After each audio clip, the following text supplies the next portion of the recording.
Bom dia. Bom dia. Hoje nós vamos falar um assunto um pouco delicado a respeito do filme Tropa de Elite, certo? Um filme esse muito falado, muito famoso, né? Que foi produzido. Eu gostaria que você tecesse alguns comentários, algumas características e algumas deformações que houve nesse filme. Se você puder expor para mim, para o público do Weber. Bom dia, pessoal da web. Segundo os filmes brasileiros, eles são regionalistas, e um dos erros que a Tropa de Elite, o autor Tropa de Elite fez, foi analisar do ponto de vista opressor.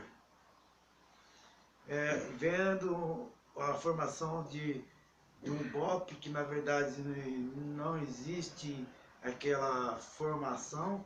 Ele inventou da cabeça dele um filme que descaracteriza a polícia.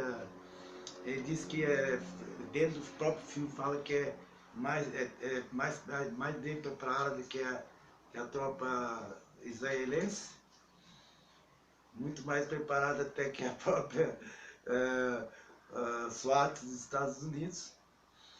Mas como nos meus artigos anteriores, quando a gente fala na mundo liberal, não pode ter opressão.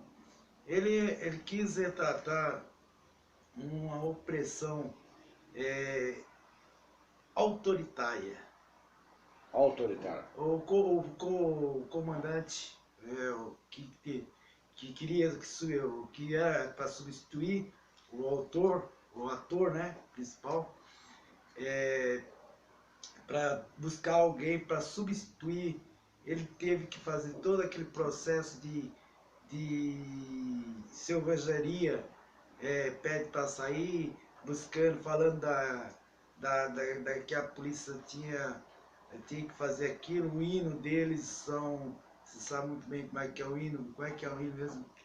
Homens de Preto, qual a sua missão? Subir no morro e descer corpos no chão. Isso aí, essa foi uma aberração tremenda. Não justifica entrar dentro de uma comunidade que já historicamente ela já tem a opressão interna do espaço vivido, que foi formada de lá muito tempo já, na Tríplice Aliança, quando houve a Guerra do Paraguai. Os soldados que ficaram livres, os negros que ficaram livres, não tinham lugar para morar, e o francês, a maioria dos franceses, inclusive o Conde D, mostrou-se, alguns outros também, que era francês, mostrou que podia construir casas no morro, chamado Pagodi, que era igual no Vietnã, igual na Indonésia, igual na Ásia, vários montes que são construídos templos, por isso que é Pagodi, por isso que a música também é pagode, que é uma área onde tem uma área que pode fazer o pagode, muita gente não sabe. Bom, outro aspecto é assim, houve a urbanização brasileira, houve a urbanização do Rio de Janeiro com a vinda da família real. Dali foi excluído várias pessoas que não tinha lei de desapropriação, foram colocadas a corte portuguesa em vários locais, desapropriado, e as pessoas ficaram até sem lugar e foram também agregando a essa área, também fazendo esse processo. Depois veio a Guerra dos Canudos. O Euclides da Cunha retrata muito bem isso no livro dele, onde o conselheiro foi para Canudos. Ele era agromensor, ele sofreu uma frustração, ele era do exército e tentou formar um tratado messiânico, o Antônio Conselheiro. E nisso foi o Império, ficou Império e que é essa pessoa? E foram lá, contrataram várias pessoas do Rio de Janeiro, já a urbanização estava começando, colocar ferrovias, né? O Antônio Conselheiro, na época, ele se tornou um grande líder porque a ferrovia da Inglaterra só faria a ferrovia se houvesse o estado desse 50 km para cá, 50 km do lado direito, lá 50 km para usar de acordo com o que eles se interessavam. Foi o que o Império fez para poder fazer a rodovia lá no Nordeste. Por isso que surgiu a desapropriação geral.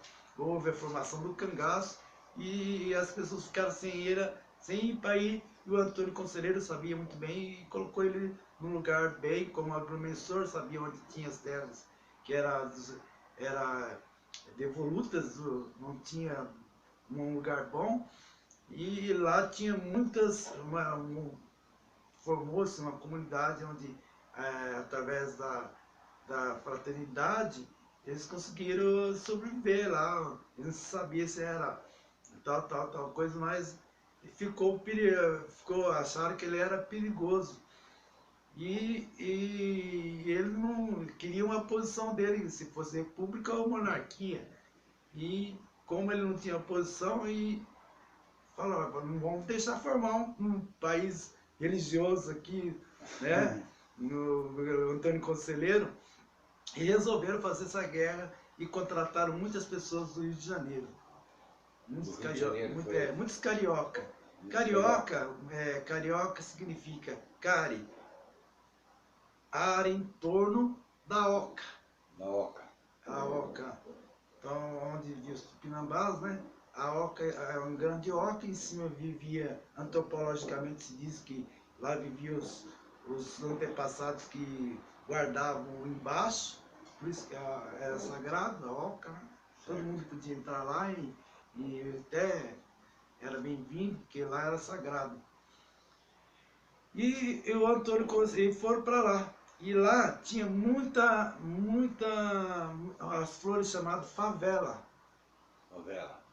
A favela, essas flores de favela,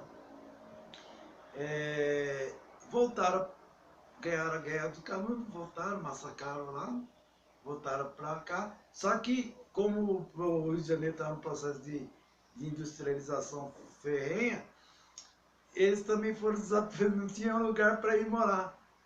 Também, porque perderam os lugares deles. E eles começaram a ir para o morro. E nesse processo todinho se formou o conjunto que hoje a gente fala favela, né?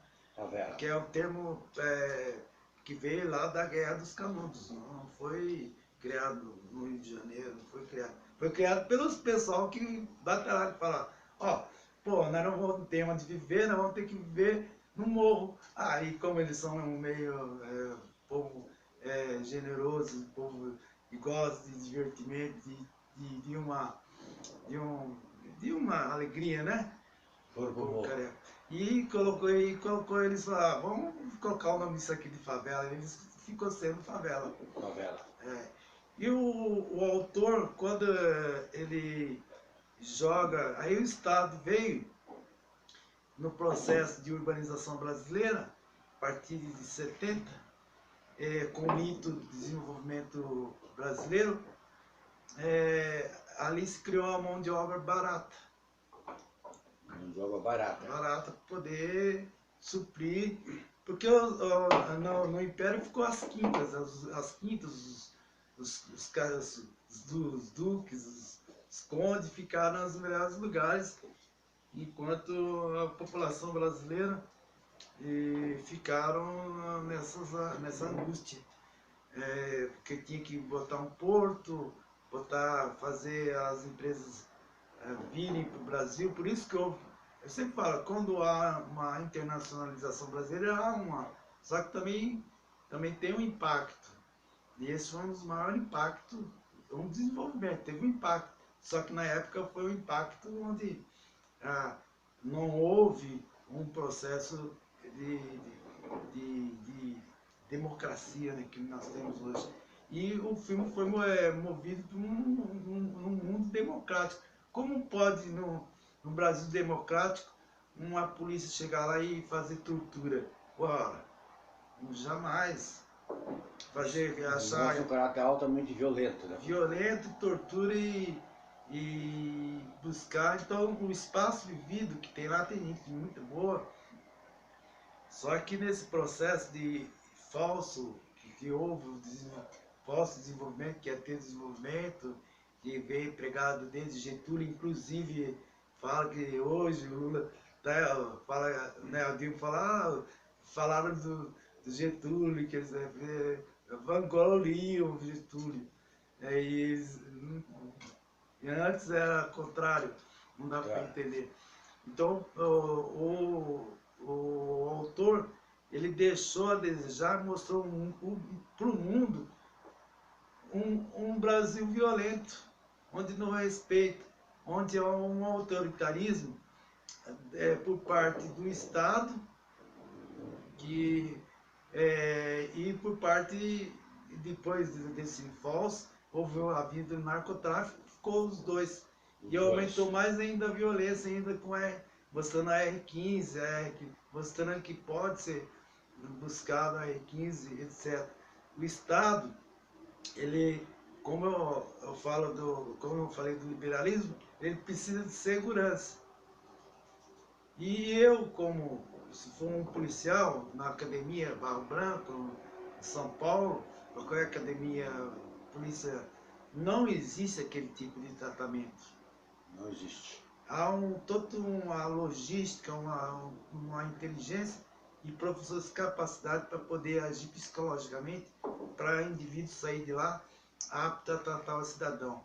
E como ele colocou a tropa lá tropa de elite, o BOP lá, inclusive colocou a bandeira do BOP em cima da bandeira do Brasil quando foi morto o Neto lá, do Neto, que foi no lugar do Messias, que era para ser o substituto dele.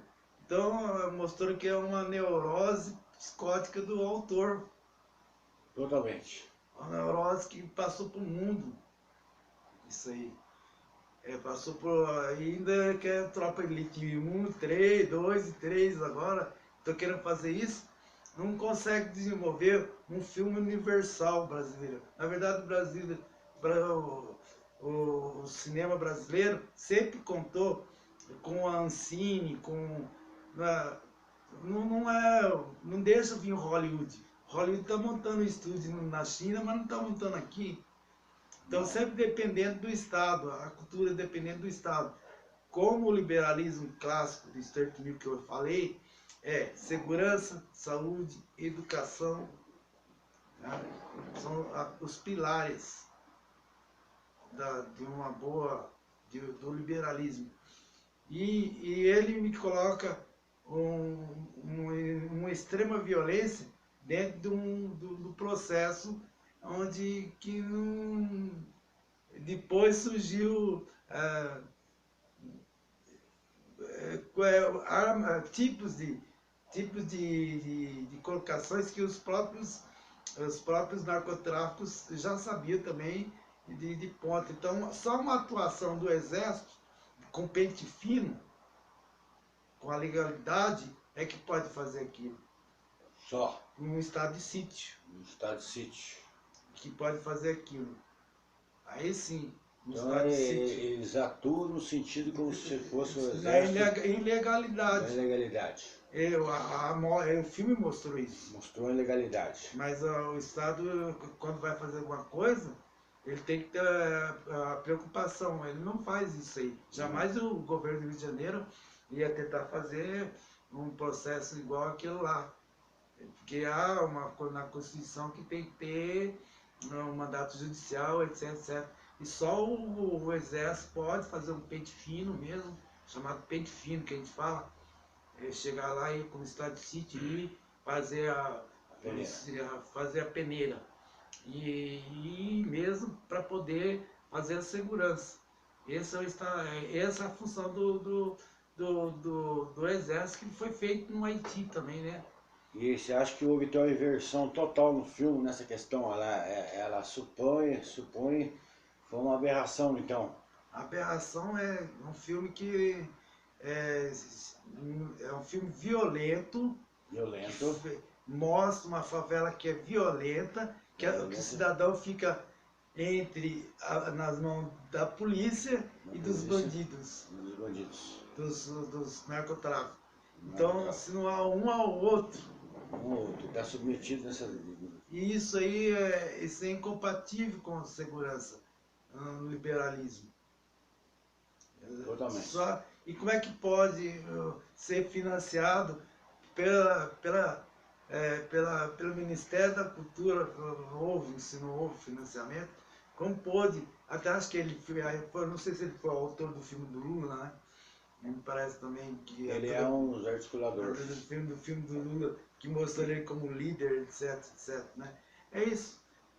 O filme é um filme aberrante, fora da realidade. Fora da realidade, mostra uma truculência, só exército.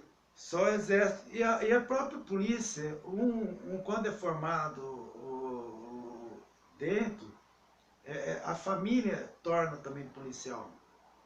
A família, a mãe, os filhos, todos ali em volta, todos vivem em função do poder. Você acha que uma pessoa com insanidade pode atuar? Inclusive ele foi sádico com a mulher. Sádico dentro. O trabalho dele é mais importante que a própria mulher. Não é verdade. Não é verdade isso.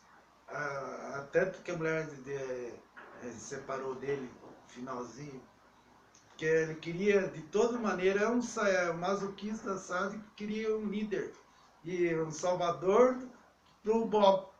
Um messiânico. Um salvador messiânico do Bob. O Bob é um instrumento só.